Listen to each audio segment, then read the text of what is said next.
kudesign logo imekuwa ni tatizo kubwa sana, kwa sababu watu wamekuwa hawafuati mtiririko mzuri, watu wamekuwa hawafuati zile tricks and tips, wamebaki wanachanganya tu. Mwisho wa siku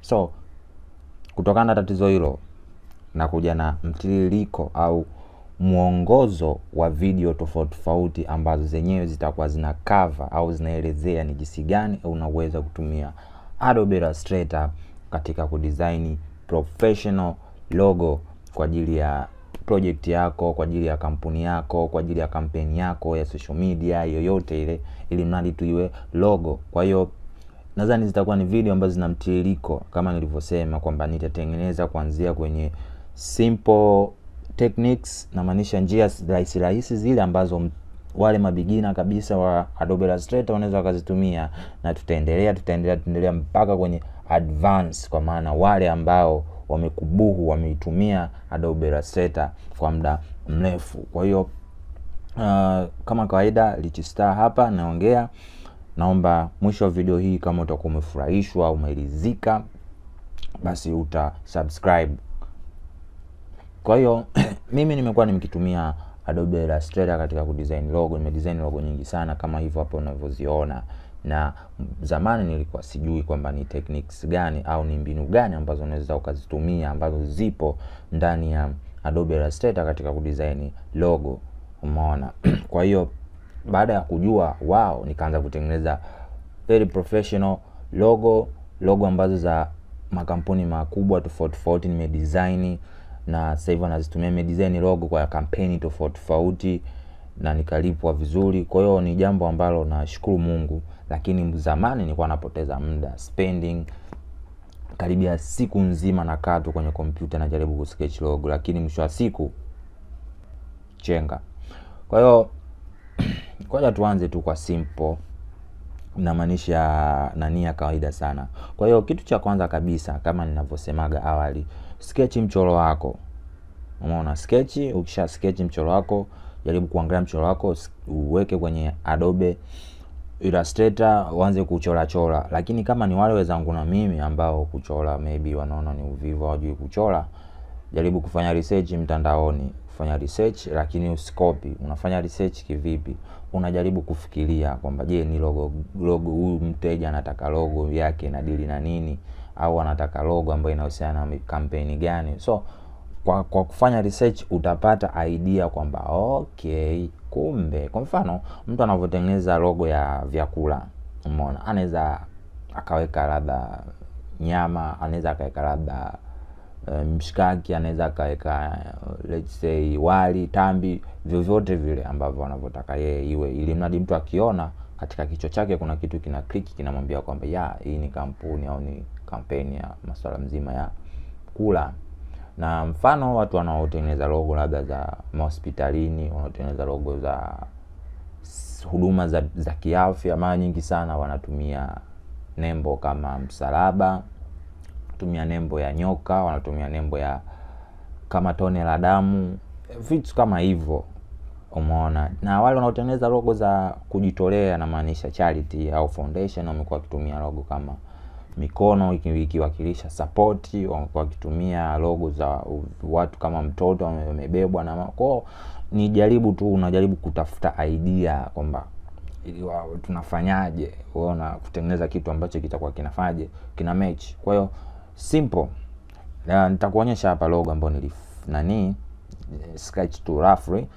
Hii ni logo ambayo inawakilisha kama kitu kama ni sales campaign au sales group au sales nini, yani masuala kununua tu yale mtandaoni. Kwa hiyo unaweza ukaona nimetumia nimetumia vibag au vimfuko ambavyo vinatumika sana unavyoenda kufanya shopping kubwa kwenye malls zile, supermarket. Kuna vibag fulani special vinakuwa vya karatasi au material fulani vya amazing, ambayo sasa nikifanya hivi ina maana hata nisingeandika neno kwamba ni sales group, mtu kwenye kichwa chake kina click, hii logo kampuni itakuwa ni masuala mzima manunuzi mtandaoni au manunuzi tu yoyote au masuala mazima ya mauzo.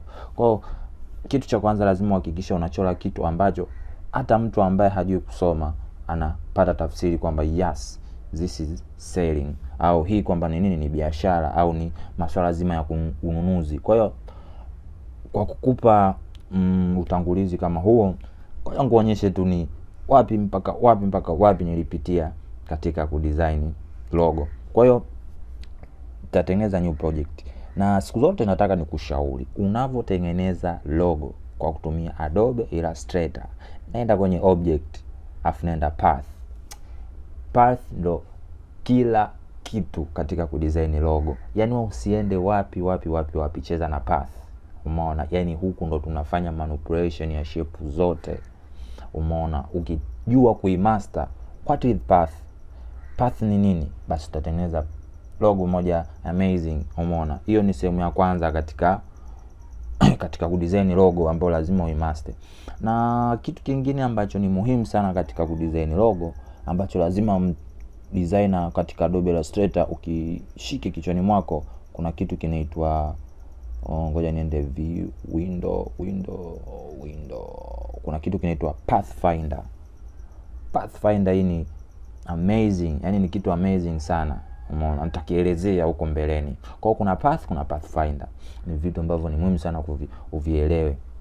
Hakikisha umeiwekea tiki. Kwa hiyo kutokana na maelezo hayo mafupi na nisha kueleza kwamba anyway tuseme hii ndo nini tutaitumia kama nini case study. Kwa tutaanza sasa. Kitu cha kwanza kabisa ambacho nilichokifanya, nilienda kwenye hapa kwenye rectangle tool, nikachora tu shape ya kawaida, au unaweza kusema kwa kitaalamu tunaita hii ni path, lakini path hii imekuwa filled katika kitu kinachoitwa rectangle au mstatili kwa Kiswahili, kwa wale tuliosoma mathematics. Kwa let's say niweke rangi nyekundu tu, simple. Kama nilivyokueleza, nitaenda kwenye hapa, nitabonyeza moja kwa moja, itakuja line nitachora hapa, nitachora juu, nitachora na chini, nitashusha chini kidogo isiwe juu sana. Okay, kwa hiyo kuna hii ni path, na hapa napo kuna path. Kama nilivyokuambia, nenda kwenye object, nenda kwenye path. Kwenye path kuna kitu kinaitwa divide object below, click tap. Unaona nimeikata, nina shape mbili. Kwa very simple, nimeikata. Kwa nitaenda kwenye path nyingine ya juu yake, nitaipandisha juu kidogo, nitaenda kwenye object, nitaenda path, nitaenda divide object below. Kwa na shape tatu sasa nimezikata kutokana na ninavyotaka mimi. Kwa nitaenda ya juu, nitabadilisha rangi, nitaweka hii, nitaenda na hii ya pili, nitaweka hii kama hivyo unavyoona. Kwa baada ya hapo, kitu kingine ambacho nitakiwa kukifanya, nita zoom nione ili ninafanya kitu kwa usahihi. Nitaenda kwenye hii selection inaitwa direct selection tool, au ukibonyeza A katika keyboard yako ya kompyuta itakuja, so keyboard ya kinanda. Nita double click. Nikidouble click hivi na maana naweza nika move hivi pembeni kutengeneza kabezi fulani, lakini kumbuka unavyo move hii, shikilia shift, kwa maana iende katika straight line huku chini kidogo. Na huku nako pembeni nitashikilia shift, na huku nita click, double click, nitaendelea kuvuta kitu kama hapa. It's okay. Unaweza ukafanya hivyo na juu, lakini juu jaribu kufanya kidogo sana ili isionekane. Double click, shikilia shift, vuta ya kama hivyo, na huku double click kwenye kona, shikilia shift, vuta kama hivi. So baada ya hapo sasa tushamaliza sehemu ya kutengeneza kaka box ketu. Umeona? Kitu kingine ambacho ni muhimu kukichora ni mishikio ile ya mkoba wetu. Kwa nitaenda kwenye arc tool. Nikishaenda kwenye arc tool, nita click, lakini kabla sija click, nitashikilia shift, nita click huku nimeshikilia shift, huku navuta juu kama hivi. Umeona? Kwanza nitaachia shift kwanza. Ya kama hapa. Umeona umechora mstari wa kijani kwamba hapa ni center. Nitaachia. Nitaenda kwenye stroke, nitabonyeza hapa, nitaenda labda namba 3, nitaangalia, au nitaenda namba 4, ya namba 5 I think is right. na namba 5 iko hivyo, iko poa. Sasa nitakachokifanya nita zoom. Baada ya kuzoom nita click hii, afu nitaenda kwenye hapa kwenye basic, nitaweka kitone hiki kwa maana itakuwa iko round huku na huku round, lakini nitaongeza itabaki vile vile moja. Kwa hiyo nitakachokifanya kingine, nita click hii shape, nita right click, nitaenda transform, nitaenda reflect. Reflect maana yake nini? Ina reflect, yani reflect inaakisi kwamba ile taswira ya huku inakuwa inaakisiwa, kwa hiyo inakuwa zinatoka, inakuwa reflected, yani kama ilikuwa inaangalia kushoto basi taangalia kulia. Kwa hiyo nitabonyeza copy. Nikibonyeza copy maana yake ile ya mwanzo itabaki. Nikibonyeza okay, ina maana hii ile ya mwanzo haitakuwa copied, itabaki, itamkuwa moved. Kwa hiyo nahakikisha nabonyeza copy, zitatoka mbili. Kwa hiyo zikitoka mbili nitahakikisha naisogeza hivi kama hivi hapa. Baada hapo nitabonyeza hivi hapa kuzoom, kuhakikisha hizi shape zangu zinakaa vizuri.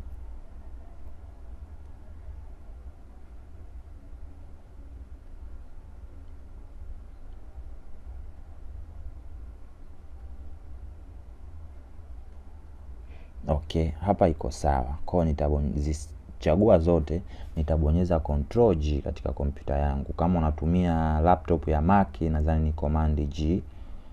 Baada hapo kitakuwa kitu kimoja sasa. Baada ya kuwa kitu kimoja nitaenda kwenye fit screen. Baada ya kufit on screen, kwa hiyo kikiwa kitu kimoja ina maana nina uwezo wa kuongeza stroke nikiona kubwa sana. Let's say tuweke 1.5 au tuweke 1.2. 1.2 ni fine. Kwa hiyo baada ya hapo nitakachokifanya, nitatengeneza mishikio lazima iwe na ring same, lakini kabla kwenda mbali nitaziselect zote hizi, afu nitaenda hapa hivi, kwa maana hii dude letu litakuwa liko center. Kwa nitaenda kwenye Eclipse tool, nitachora kama hivi. Baada hapo let's say nitaweka rangi nyekundu kama hii. Kwa hiyo nitakachokifanya, nitaenda kwenye rangi nyekundu hii, nitaenda hapa new, nitatengeneza rangi kama 3 hivi tofauti, ambayo ya kwanza itakuwa ni hii, nitaweka okay. Afu nitaenda hapa, nitatengeneza new tena, hii yenyewe nitasogeza tu hivi.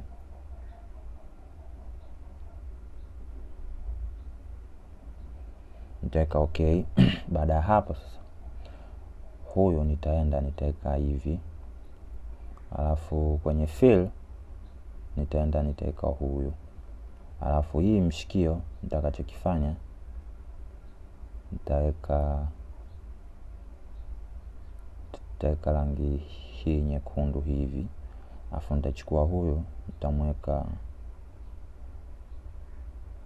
hapa hivi. Kwa nitaenda arrange, hii nitaenda bring front, hii ndogo kidogo, nitaongeza scale kidogo.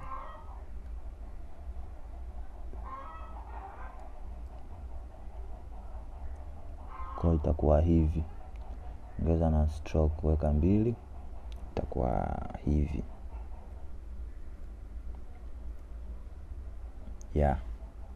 Kwa nitaenda bonyeza copy, na maana nitabonyeza Control C Control V, nita copy, nitaweka let's say hapo kwanza, afu nitaenda huyu, nita right click, nita arrange, nitapeleka juu yani front, lakini nitabonyeza Control R katika kompyuta yangu ije ruler, ili nihakikishe hivi vitone vimekaa katika straight line. Kwa naona kidogo kimeshuka chini sana, ndio matumizi ya ruler hayo ya Adobe. Kwa hapo nakuwa nimefanyaje, nimemaliza. Teka fit on screen, nadhani unaweza ukaona step ya kwanza tumefanikiwa. Kwa hiyo nitazibonyeza zote, nitaziselect zote, nitabonyeza Control G ku group.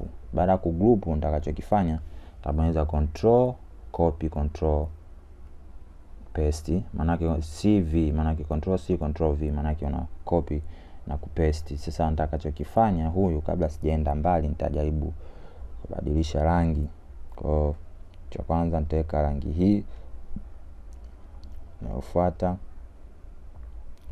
nitaweka rangi hii.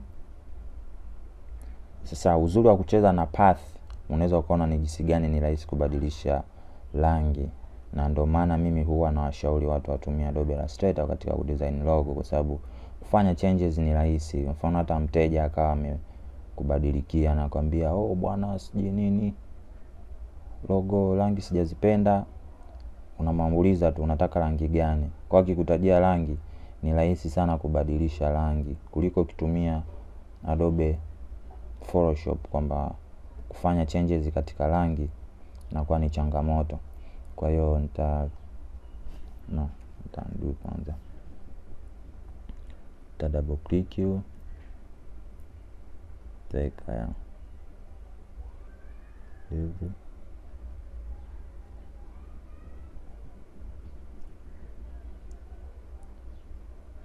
tenda hivyo.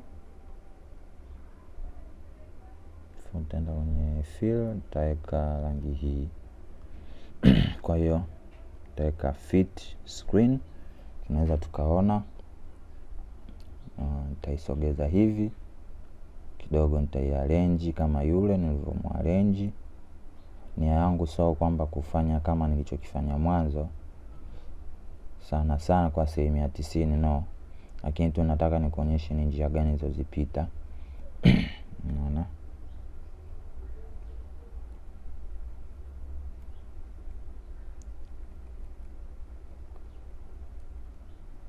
kama hivyo. Kitu kingine nitakachofanya, nitabonyeza hii, nitaenda transform, nitaenda reflect. Kama nilivyokuambia, reflect maana yake hii inakuwa akisio kwenda kushoto kama ipo kulia. Kwa nitabonyeza copy, kwa zitakuwa mbili. Hii nitaishusha chini kwa hapa hivi.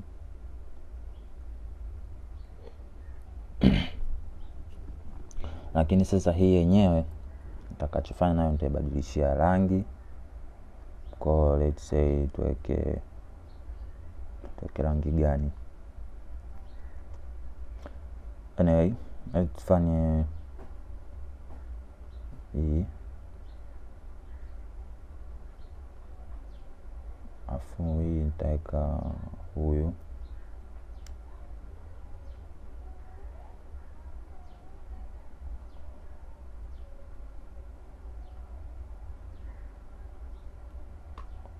Afu mkono, shikio, yani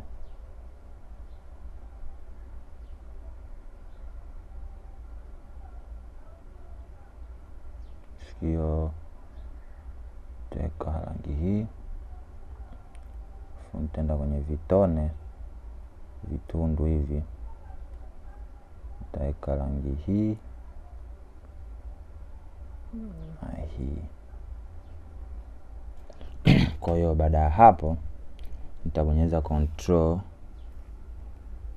Kabla sija group, kuna kitu ambacho nitabidi nikiweke hapa kama kakivuli fulani. Kwa hiyo nitaenda kwenye pen tool, nikienda kwenye pen tool nitachora hapa hivi kama hivi unavyoona. Nitachora tu roughly, itakuwa hivi.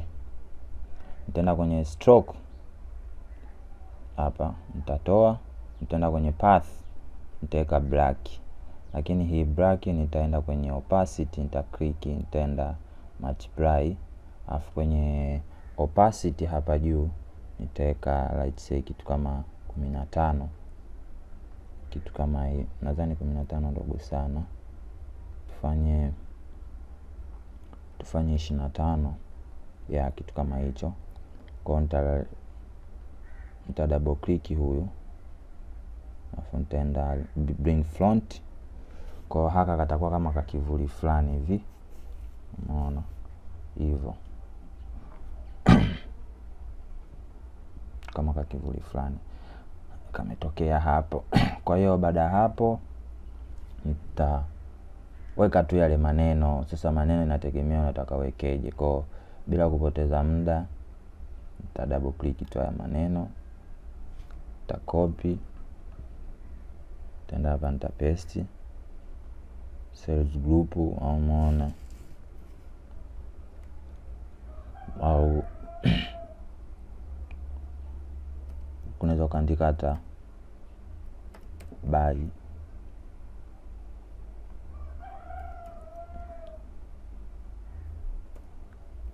na umeona kama hivyo, kapandisha size ya maneno, vitu kama hivyo.